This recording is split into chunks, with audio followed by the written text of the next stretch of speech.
Class 8 আজকে আমরা তরলের ঘনত্ব ও চাপ সম্পর্কে পড়ব।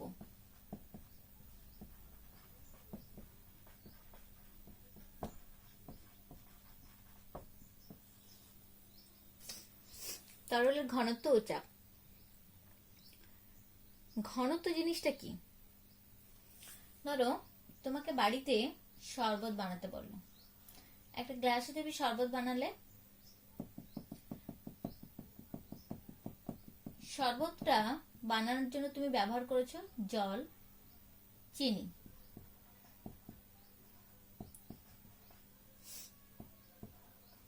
আর লবণ। তাহলে এই যে শরবতটা বানালে, শরবতটা তোমার বাড়ির লোক খাওয়ার পর বললো শরবতটা ঠিক মিষ্টি হয়নি, তখন তুমি কি করলে? তাতে আরো কিছু পরিমাণ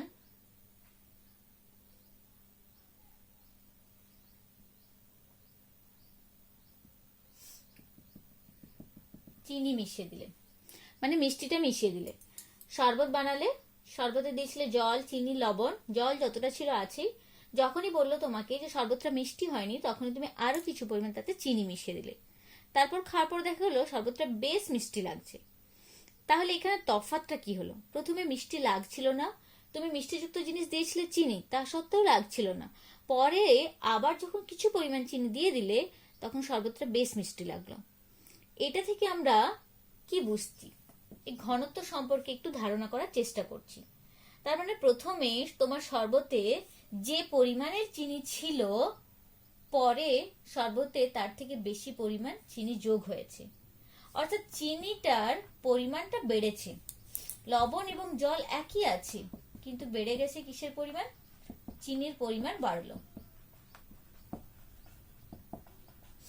চিনির পরিমাণটা বাড়লো। এটা থেকে আমাকে কি বোঝা গেল? প্রথমে যে শরবতটা বানিয়েছিলে তার মানে সেখানে চিনির পরিমাণটা কম ছিল, পরে শরবতটা যে বানানো হলো তাতে চিনির পরিমাণটা বেড়ে গেল। অর্থাৎ আমার প্রথম শরবতে নির্দিষ্ট গ্রামে যত গ্রাম চিনি ছিল, পরের শরবতের সেই একই নির্দিষ্ট গ্রামে চিনির পরিমাণটা, মানে চিনির গ্রামটা বাড়লো। আমরা জানি কোনো পদার্থের মধ্যে যতটা পরিমাণ জড় পদার্থ থাকে, একটা পদার্থ যে জড় পদার্থ দ্বারা তৈরি হচ্ছে সেটাই হচ্ছে তার ভর। তার মধ্যে যে জড় পদার্থগুলো রয়েছে সেটাই হচ্ছে তার ভর, তাতে তার ভর বোঝাচ্ছে। আর কোনো একটা পদার্থ যতটা স্থান দখল করে থাকে সেটাই তার আয়তন, যতটা স্থান দখল করে থাকে সেটাই তার আয়তন। এবার এই পদার্থটার ঘনত্ব বুঝতে হলে আমাকে ভর এবং আয়তন দুটো জিনিসকে বুঝতে হচ্ছে। ঠিক এই শরবতটার মতো চিনির পরিমাণটা বাড়িয়ে দেওয়ার সাথে সাথে যদি মিষ্টিটা বেড়ে যায়, অর্থাৎ এখানে চিনির গাঢ়ত্বটা বা ঘনত্বটা বাড়লো, মানে চিনির পরিমাণটা আমি এখানে বাড়িয়েছি, কিন্তু আয়তনটা এখানে নির্দিষ্ট রেখেছি, একই রেখেছি। একই পরিমাণ শরবতের মধ্যে চিনির গাঢ়ত্বটাকে বাড়িয়েছি, কি বাড়ানোর মধ্য দিয়ে? চিনিটার পরিমাণ বাড়ানোর মধ্য দিয়ে, অর্থাৎ এই ভরটা বাড়ানোর মধ্য দিয়ে, কিন্তু আয়তনটাকে নির্দিষ্ট রাখলাম। অর্থাৎ যদি আয়তনটা 1 হয়ে যায়, আয়তন যদি 1 একক হয়, আমাদের ভরের সাথে চিনিটা, মানে ঘনত্বটা সমানুপাতে পরিবর্তিত হবে, সমান অনুপাতে পরিবর্তিত হবে।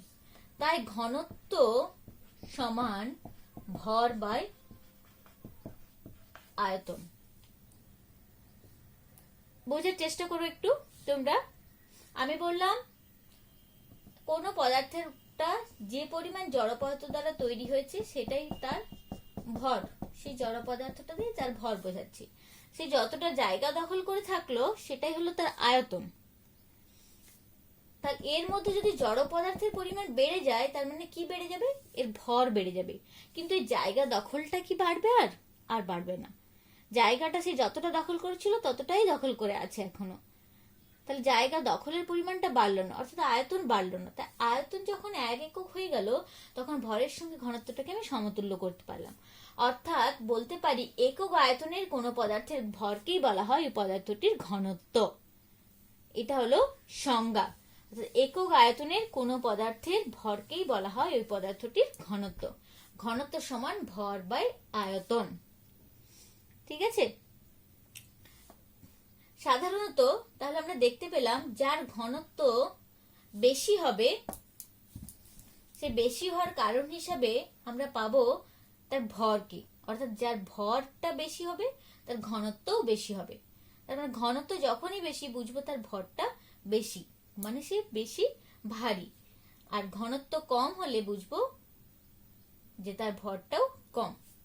তেমনি ভাবে এক বাটি জলের যদি তুমি এক ফোঁটা তেল ফেলে দাও, কি দেখতে পাবে? তেলটা ওই জলের উপর ভাসছে।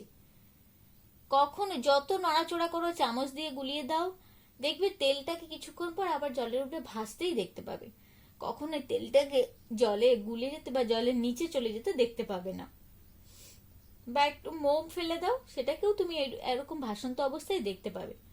অর্থাৎ এখানে আমরা বুঝতে পারি যে তেলটা যখন জলের উপর ভাসছে, আমি বললাম যে ভারী হচ্ছে তার ঘনত্বটা তার মানে বেশি। অর্থাৎ জল যখন নিচের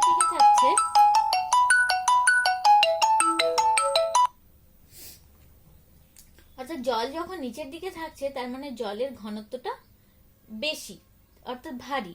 সেই জন্যই জলটা নিচের দিকে থাকছে, যেহেতু এটা ঘনত্ব বেশি মানে ভারী। আর যেটা উপরে আছে নিশ্চয়ই সে হালকা নিচেরটার তুলনায়, তাই সে উপরে ভেসে আছে।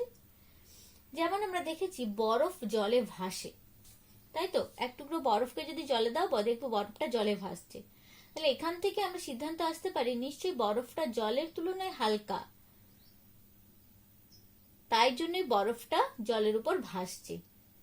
তার মানে যার ঘনত্ব বেশি সবসময় সেই তরলটা নিচের দিকে থাকবে, আর যার ঘনত্ব কম সেটা তরল হোক কঠিন হোক সেটা উপরের দিকে থাকবে।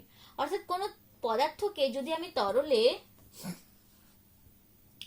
ভাসতে দেখি, কোন একটা পদার্থ বা বস্তুকে যদি আমরা তরলের উপর ভাসতে দেখি ভাসন্ত অবস্থায়, খুব সহজেই আমরা বলতে পারি যে এই পদার্থটার ঘনত্ব এই তরলের ঘনত্বের তুলনায় কম। যদি সেটাকে ডুবে যেতে দেখি, আমি তরলে দেওয়ার সাথে সাথেই ডুবে যেতে দেখি, তাহলে নিশ্চয়ই বলবো এই পদার্থটার ঘনত্ব তরলের ঘনত্বের তুলনায় বেশি, তাই সেটা ডুবে গেছে। তাহলে ঘনত্ব সম্পর্কে নিশ্চয়ই তোমরা ধারণাটা করতে পারলে, যেটা সম্পর্কিত হচ্ছে ভর এবং আয়তনের সঙ্গে। আয়তন যদি এক হয়ে যায়, অর্থাৎ একক আয়তনের হয়ে যায়, তাহলে ঘনত্বের সঙ্গে ভর সমানুপাতে পরিবর্তিত হয়। অর্থাৎ একক আয়তনের ভরকেই বলা হয় ওই পদার্থটির ঘনত্ব। ঘনত্বকে আমরা সাধারণত যে একক দ্বারা প্রকাশ করি, যেহেতু ঘনত্ব সমান ভর বাই আয়তন, তাই ঘনত্বকে আমরা প্রকাশ করব ভর এবং আয়তনের এককে। সিজিএস পদ্ধতিতে আয়তনের একক সেন্টিমিটার কিউব বা ঘন সেমি বা ঘন সেমি, আর ভরের একক সিজিএস পদ্ধতিতে গ্রাম। তাহলে ঘনত্ব কি হবে? গ্রাম বাই সেন্টিমিটার কিউব, এটাকে আমরা বলি গ্রাম পার সেন্টিমিটার কিউব। এসআই পদ্ধতি যদি ধরি, তাহলে আয়তনের একক কি? মিটার কিউব, আর ভরের একক কিলোগ্রাম। তাহলে ঘনত্বের একক কি হবে? কেজি পার মিটার কিউব বা ঘন মিটার। কেজি পার ঘন মিটার বা মিটার কিউবকেই বলা হয়, মিটার কিউব শুধু মিটার কিউবটাকেই বলা হয় লিটার। অর্থাৎ ঘনত্বের একক এসআই পদ্ধতিতে আমরা বলতে পারি কেজি পার লিটার। ঠিক আছে,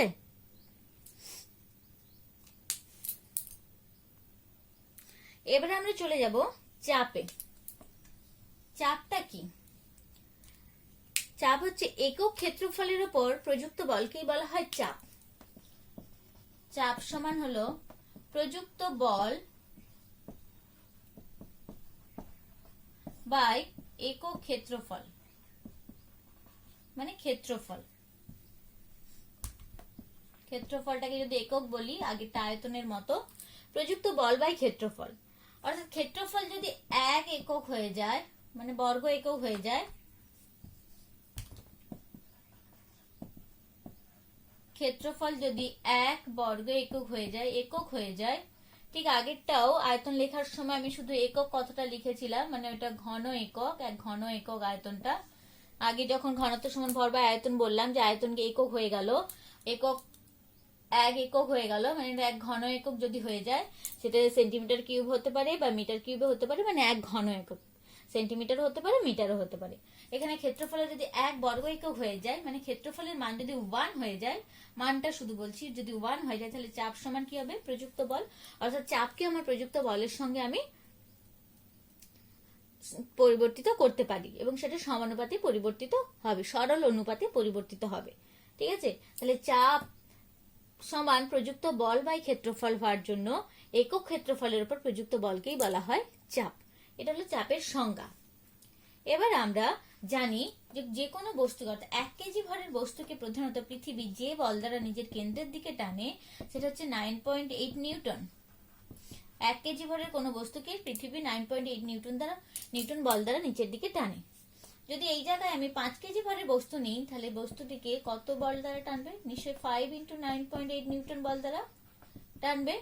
তাহলে 1 কেজি ভরের বস্তুকে পৃথিবী টানছে 9.8 নিউটন বল দ্বারা, তাহলে 5 কেজি ভরের বস্তুকে টানছে 5 × 9.8 নিউটন বল দ্বারা।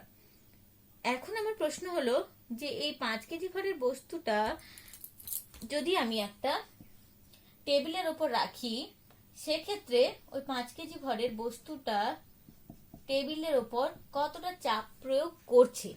তাহলে তার জন্য আমাকে অবশ্যই জানতে হবে যে বস্তুটা কতটা জায়গা জুড়ে আছে, কতটা ক্ষেত্রফল জুড়ে আছে।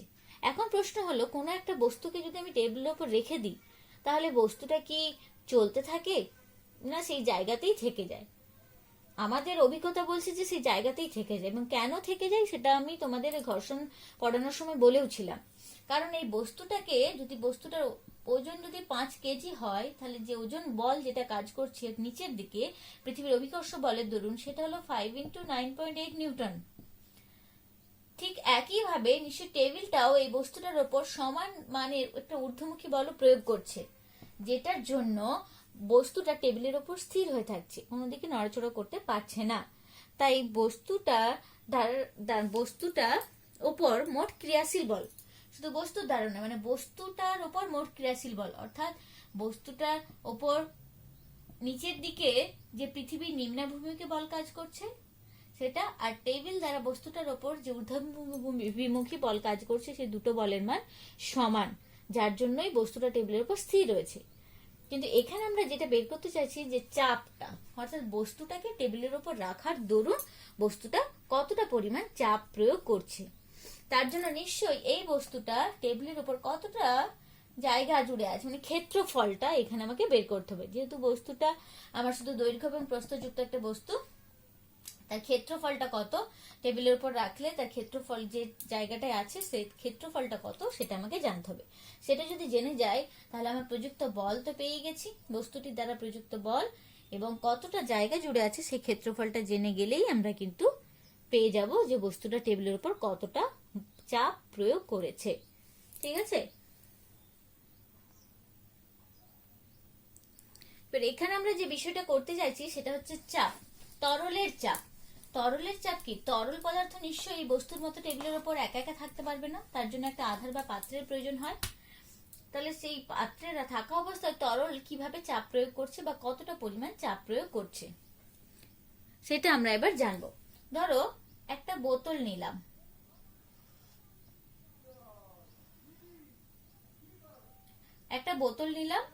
আর একটা খোলা গামলা নিলাম।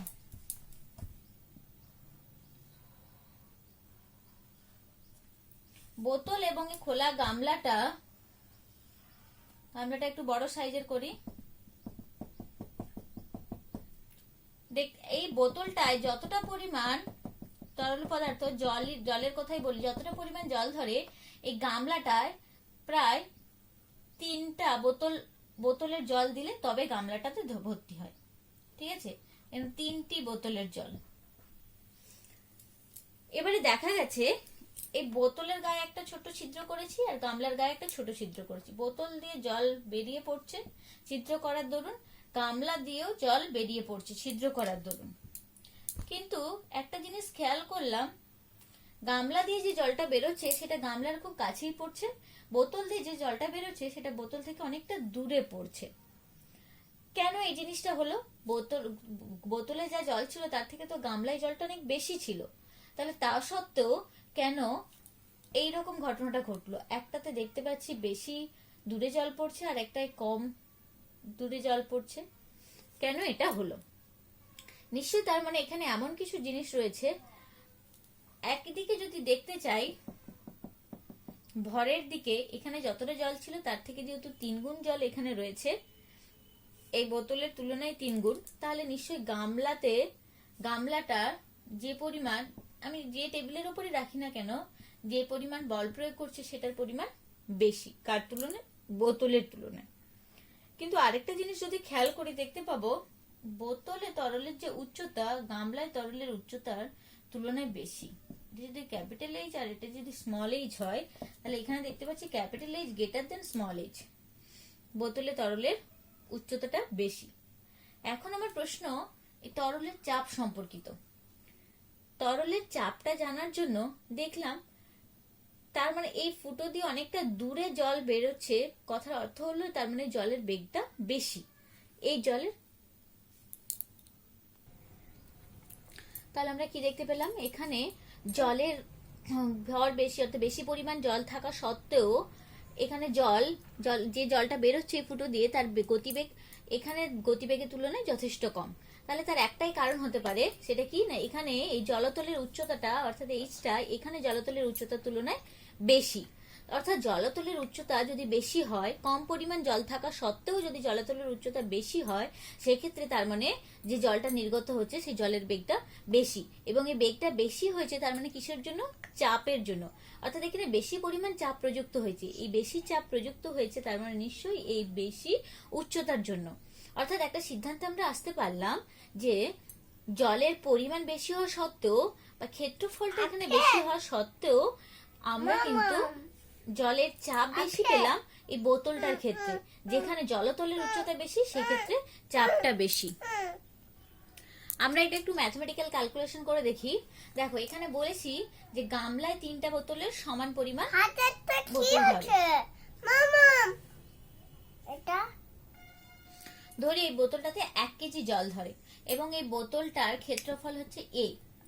এই ধরনের এখানে প্রায় ধরো 4টা বোতল ধরে, অর্থাৎ এখানে ক্ষেত্রফল হবে 4a।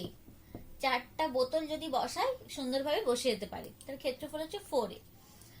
যে জলটা ছিল তার ওজন ধরো 1 কেজি, অর্থাৎ 1 কেজি ভরের জল দ্বারা যে পরিমাণ বল প্রযুক্ত হচ্ছে সেটা হচ্ছে 9.8 নিউটন।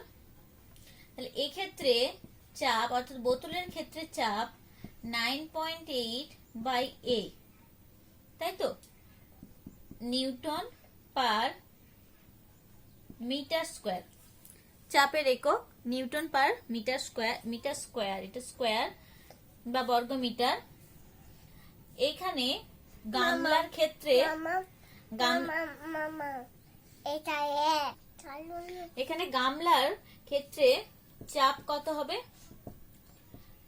একটা বোতলের ওজন 1 কেজি ধরেছিলাম, এখানে 3টা বোতল দিয়েছি, তাহলে মোট প্রযুক্ত বল 3 × 9.8 নিউটন বাই 4টা বোতল যদি ধরে তাহলে ক্ষেত্রফল হচ্ছে 4a।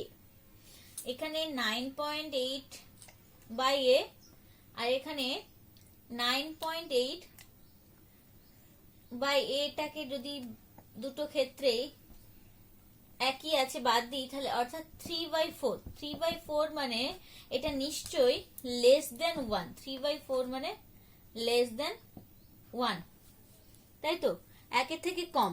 অর্থাৎ এখানে তার মানে যা মান হচ্ছে, এখানে 1/1 থাকছে, মানে 1 আছে, এখানে লেস দেন 1। অর্থাৎ দেখতে পেলাম এক্ষেত্রে চাপটা কম, ক্ষেত্রফল বেশি পরিমাণ জল ধরেছিল, অর্থাৎ প্রযুক্ত বলের মানটাও বেশি, তাও দেখতে পেলাম প্রযুক্ত চাপ কম।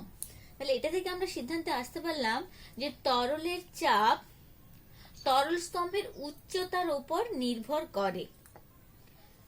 তাহলে একক ক্ষেত্রফলের উপর প্রযুক্ত বলকেই আমরা বলছি চাপ, এবং সেই চাপের পরিমাণটা কোন কোন বিষয়ের উপর নির্ভর করছে? উচ্চতার উপর এখানে নির্ভর করছে, তাই তো? তাহলে প্রযুক্ত চাপের মানটা উচ্চতার উপর নির্ভর করছে। এইভাবে জলটা বোতল থেকে বেরোতে বেরোতে দেখতে পাবো যে জলের যে বেগটা আগে যতদূর পর্যন্ত কি জলটা পড়ছিল, ধীরে ধীরে সেটা কাছে আসবে এবং একেবারে সামনে চলে আসবে। কখন না বোতলের যখন এই জলস্তম্ভের উচ্চতাটা কমতে থাকবে, অর্থাৎ জলস্তম্ভের উচ্চতার সাথে সাথে ফুটো দিয়ে বেরোনো জলের বেগটাও কমতে থাকছে। এটার অর্থ উচ্চতা যত কমছে তত তার মানে চাপ কমছে, এবং চাপ কমার সাথে সাথে যে জলটা বেরোচ্ছে তার বেগটাও কমছে। অর্থাৎ চাপ নির্ভর করলো উচ্চতার উপর, এবং এখানে যে বেগ ছিল জলের বেগ সেটা নির্ভর করলো চাপের উপর। এইরকম পরীক্ষাটা আমরা বোতলের একটা পাশে ফুটো না করে বিভিন্ন দিকে যদি ফুটো করে দেখি, দেখবো প্রথমে যখন উচ্চতাটা বেশি রয়েছে তরল স্তম্ভের, তখন অনেক বেশি বেগে সব ফুটোগুলো দিয়েই জল বেরোচ্ছে। এরপর যখন ধীরে ধীরে জলের উচ্চতা কমতে থাকছে, তখন দেখতে পাবো জলের বেগও কমে আসছে। অর্থাৎ আমরা বলতে পারি যে এই চাপ, তরল দ্বারা প্রযুক্ত চাপ শুধুমাত্র পার্শ্বদেশে বা তলদেশে প্রযুক্ত হয় না, সমগ্র দিকেই সমানভাবে প্রযুক্ত হয়। তাহলে কি কি সিদ্ধান্ত পেলাম? না, তরল দ্বারা প্রযুক্ত চাপ তরল স্তম্ভের উচ্চতার উপর নির্ভর করে, এবং তরলের চাপ সব দিকেই সমানভাবে প্রযুক্ত হয়। ঠিক আছে, এটাই এতদূর অবধি তোমরা বুঝবে, ভালো করে পড়বে। পরের দিন আমি এইখান পর্যন্ত যতটা পড়া হয়েছে তা থেকে প্রশ্ন দেবো।